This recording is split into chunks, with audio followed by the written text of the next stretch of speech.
Hello, boys and girls. How are you? This is Rabbi Rosenblatt here with you with the RJC with another story, and I hope you enjoy it. This is a Celtic story, which means it comes from someplace very cold, and it's called Kappa Rushes. Once upon a time, there was a very rich gentleman, and he had 3 daughters.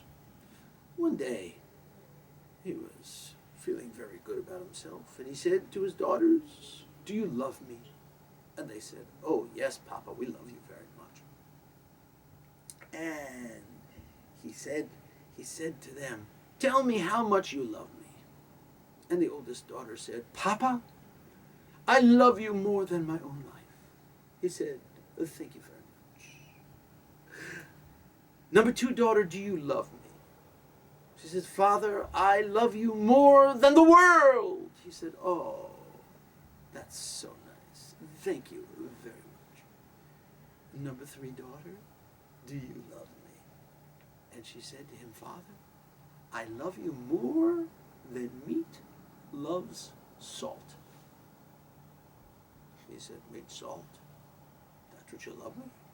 You love me like meat loves salt? That's it? That's all thing? Get out of this house!"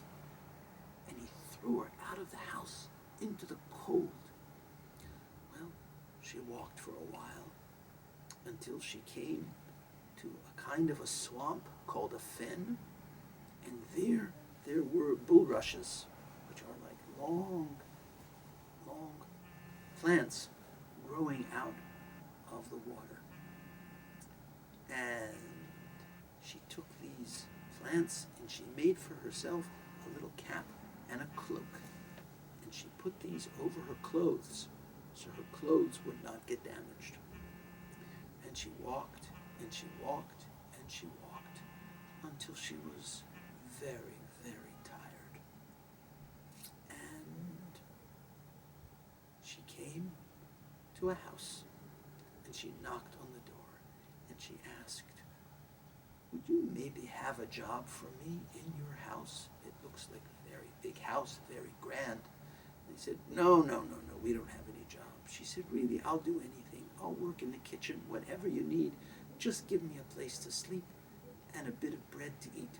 And they said, "Well, if you want to work in the kitchen scrubbing the pots," the nasty, yucky pots when something gets burned on the bottom and they're all greasy. Ugh. No one wanted to do that job.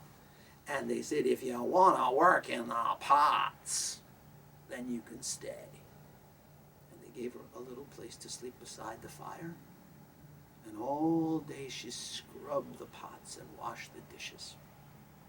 Well, one day it happened that the other girls who worked in the big house said, Oh, Kappa Rushes," because that's what they called her since they didn't know her real name. So they called her after the little cap and cloak that she wore. They said, "Kappa Rushes, there's going to be a big, fancy dance tonight, and the prince is going to be there. You should come." Well, when it came time to leave, Kappa Rushes excused herself and says, "I'm much too tired to go. You go without me. I'm just going to go to bed early." So they all went to the party. And Kappa Rushes took off her cloak made of rushes and her hat. And she cleaned herself up. And underneath she still had her beautiful dress from her father's house. And she went to the ball. Well, the young prince took one look at her, and he didn't want to look at anyone else the whole night because she was so lovely. And he danced with her. And then he turned and she was gone because she had slipped out and run home and put back on her Kappa Rushes and her cloak and pretended that she was asleep when all of the others came home from the party. Well, the next night there was another party. And they asked her, would she like to go? It really was so grand. And there was this beautiful girl there who danced with the prince all night. And you got to see her. And she says, well, you know, I'm so tired. I think I'll just stay home. And she stayed home until they had left the house, and then she took off her cloak and her cap, and she made herself gorgeous, and she went off to the party, and the prince was looking around like this, waiting for her, and when he saw her, his face lit up, and they danced, and they danced, and they danced, until the prince turned around, and she was gone, because she had slipped out and gone back to the house, so she could be there when the others arrived. Well, the next night they said, oh, you simply must come to this last party, because it is going to be the fancy schmanciest one of all. And the prince is going to be there, and who knows, maybe that beautiful mystery lady will show up again. She says, oh, you know, I wish I could. I must have a little bit of a cold. I'm just not feeling myself. I think I'll go to bed early. And she pretended to lay down before the fire. And when they left, she took off her cap of rushes. She took off her cloak. She got herself gorgeous, and she went to the party. And this time the prince said, you know, this is the last party, and I was so afraid you wouldn't come, because if I never saw you again, I think I would die. And he gave her a ring and said, please hold this, but don't leave me again. And they danced, and they danced, and together until, at the end of the evening, she slipped away and disappeared. Well, the prince went back to his castle, and he was so upset, because he never even learned her name. And he got himself so sad that he got sick, and he went to bed. Well, when the prince was sick, everyone in the kingdom felt so bad that all of the houses were sending over food. Maybe he would eat, maybe he would feel better. And the cook in the house where Caporushes lived made a wonderful soup. And Caporushes said, may I finish stirring the soup? And the cook said, oh, all right. And Caporushes pretended she was stirring the soup and finishing it up and adding a little this and a little that. And just as the soup was almost done, she took off the ring and dropped it in the soup. Well, the soup was brought to the prince, and the prince was eating the soup, feeling pretty sad.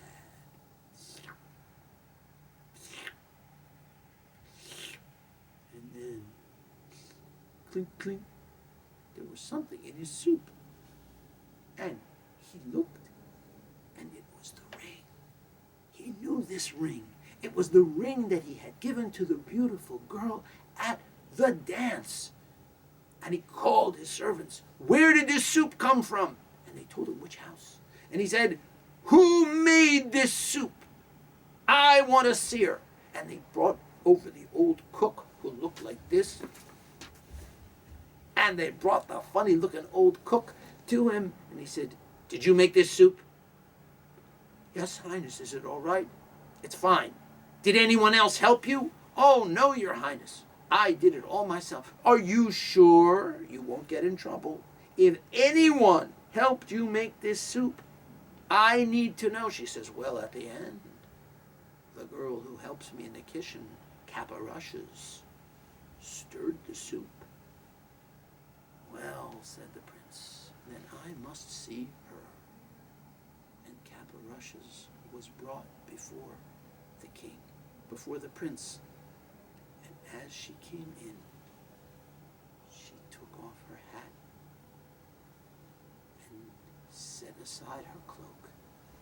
And there she was, the beautiful girl from the dance. Well, the prince was so happy that he jumped for joy and insisted that they be married right away. and that at their wedding everyone in the kingdom would be invited. Well, that is what happened, and very shortly after they planned a wedding. But as the wedding plans were being made, Caporushes, now about to be the princess, came to the cook and said, You're my friend, Cookie. I want you to make sure that when you cook for this feast, you put no salt in any of the dishes, and especially not in the meat. The cook said, But it will taste terrible. Never mind. Do as I ask. Well, the night of the great wedding feast came. Everything was fabulous. And the tables looked beautiful. The food looked beautiful. It smelled wonderful. And one by one, the people took it and took a taste and went, Blech! This stuff tastes disgusting. It tastes like nothing. It's like blah, blah, blah, like chewing straw. And one of the guests was Caporushes' father. And he took his plate of food and he tasted it. And as he tasted the food and realized how terrible it was without salt, he started to cry. And he said, I had a daughter. And I asked how much she loved me. And she told me she loved me as much as meat loves salt. And I pushed her out of the house into the cold. And now I see she loved me most of all. And she's probably not even alive anymore. And the beautiful Princess Bride came down from her throne and lifted up her father's face and said, I'm fine, Father. And he took her in his arms and said, Oh, my dear, dear child, can you forgive me?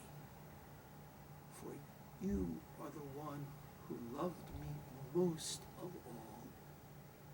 And she kissed him sweetly on his forehead, and she said, Of course I forgive you, Father. And they all lived happily ever after. I hope you enjoyed the story, my dears.